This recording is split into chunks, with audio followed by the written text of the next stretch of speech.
It's Friday, August 31st. Let's talk PlayStation. Alright, I want to jump into one of our cover stories right away because it just happened yesterday, and then a few hours later it was quickly debunked, but there's still like some unanswered questions about it, and it's just really interesting. But anyway, just yesterday, a Reset Era forum user had noticed that the recently updated code for Unreal Engine 4 included a new platform list. So if you actually look at the line of code, which I'm showing you right now, it shows all the different platforms. You can see that the very start of it says platform, and then on the right side of it, it would say PS4, Xbox One, Switch, the typical stuff. Well, at the very bottom, there's that very new suspicious-looking one, titled platform, obviously, and it says Erebus. And this leads a lot of people to believe that this is a brand new platform, and it's a code name for a platform.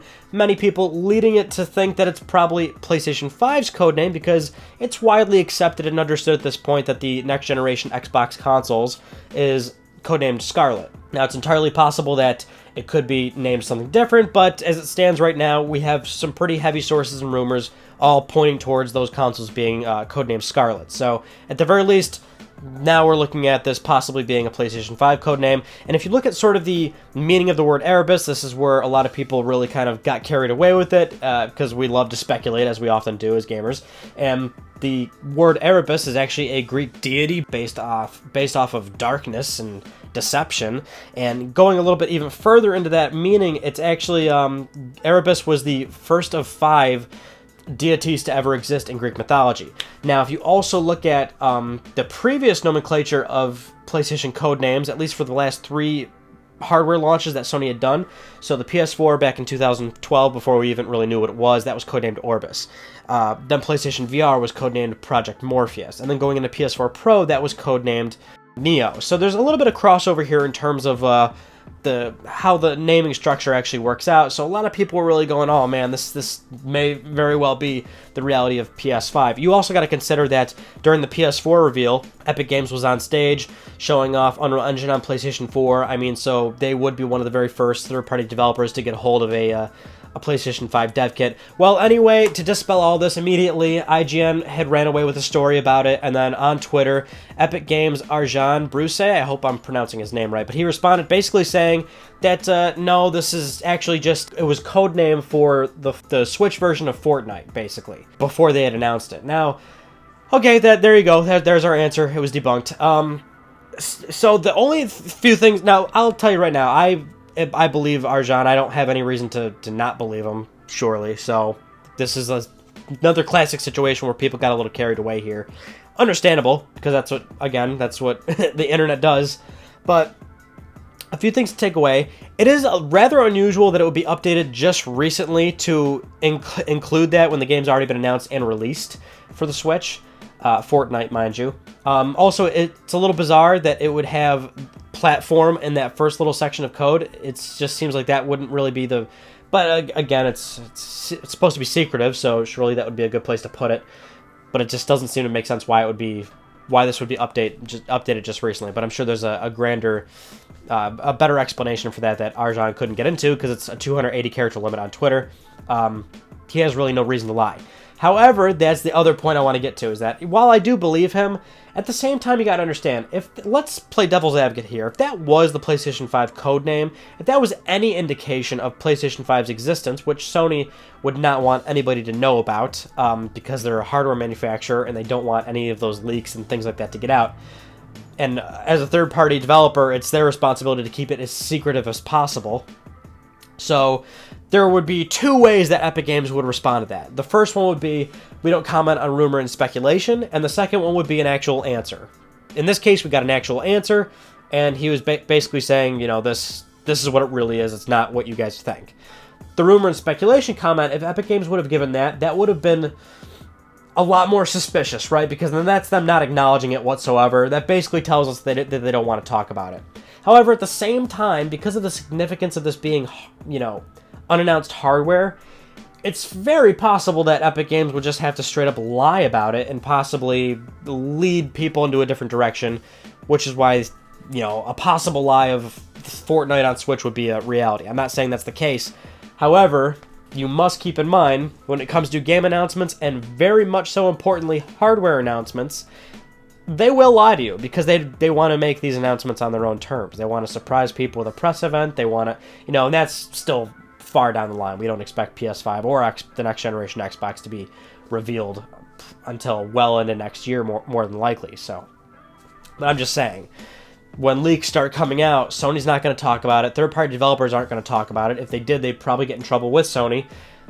This would be a situation where they'd have to lie if it came down to it. But I think this really is just I think Epic Games is being truthful, so false alarm.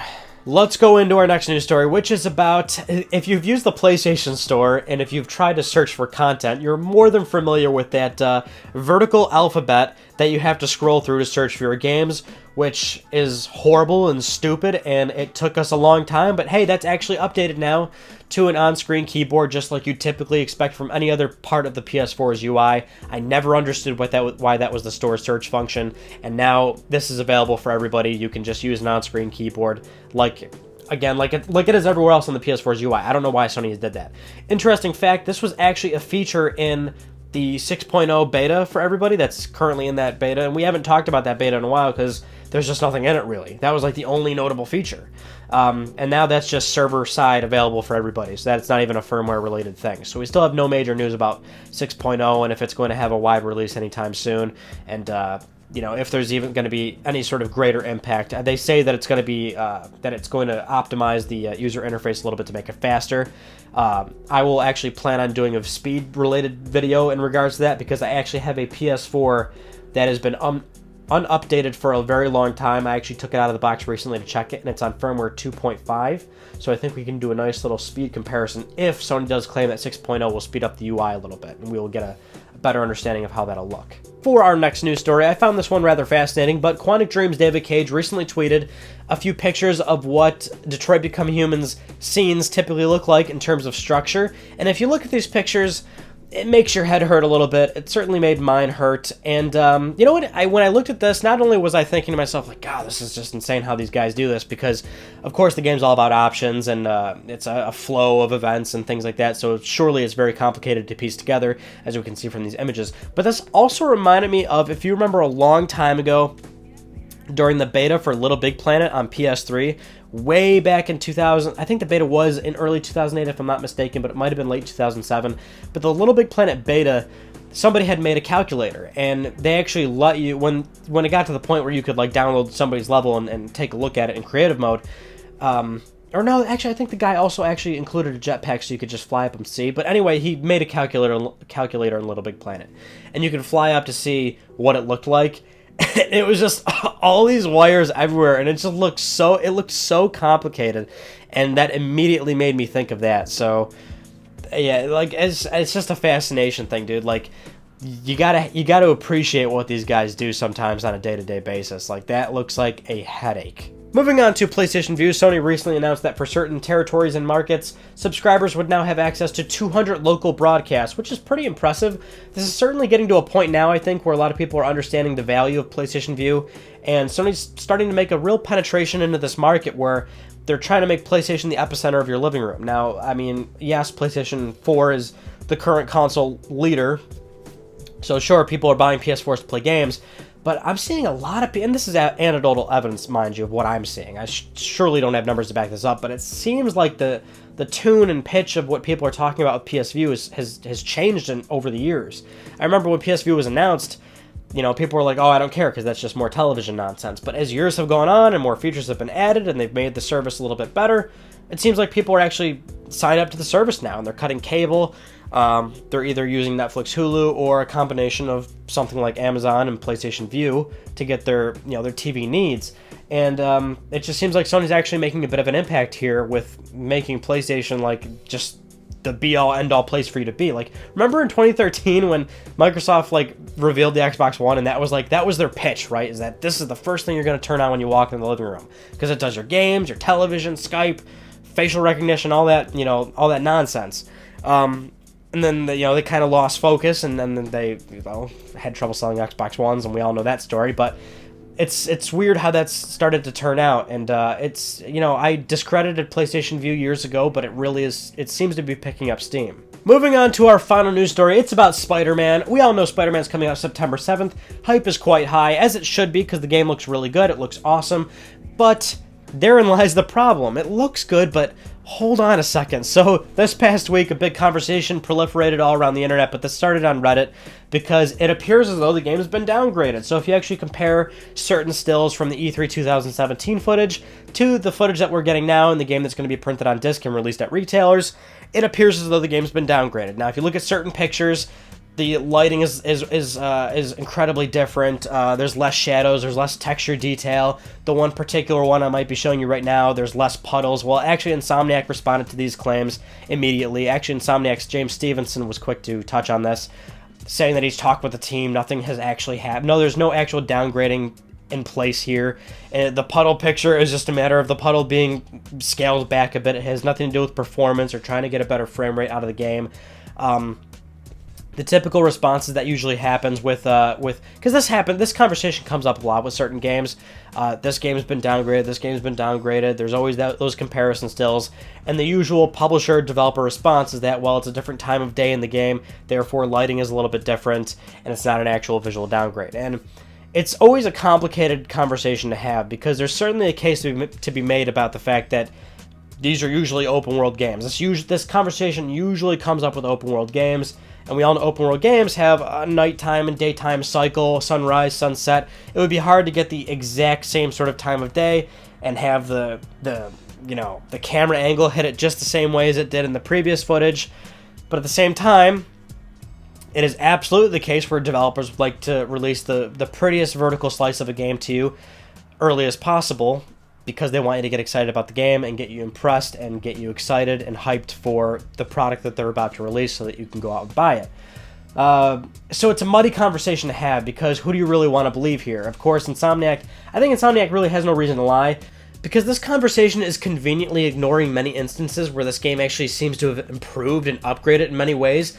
I think there's certain still images where you can maybe make the case for it looks the same or just slightly better, but I actually think there's a number of examples where this game actually has looked much better than it did from 2017. So I think Insomniac is definitely telling the truth on this one, and I think people are being very overblown about the situation. But I think the thing that we can take away here is that there are certainly instances where the game does downgrade. I think Watch Dogs was perhaps the biggest example. There was really no way Ubisoft could kind of skirt that one under the rug. It was quite clear that the game was taken down a few notches by the time it was actually released.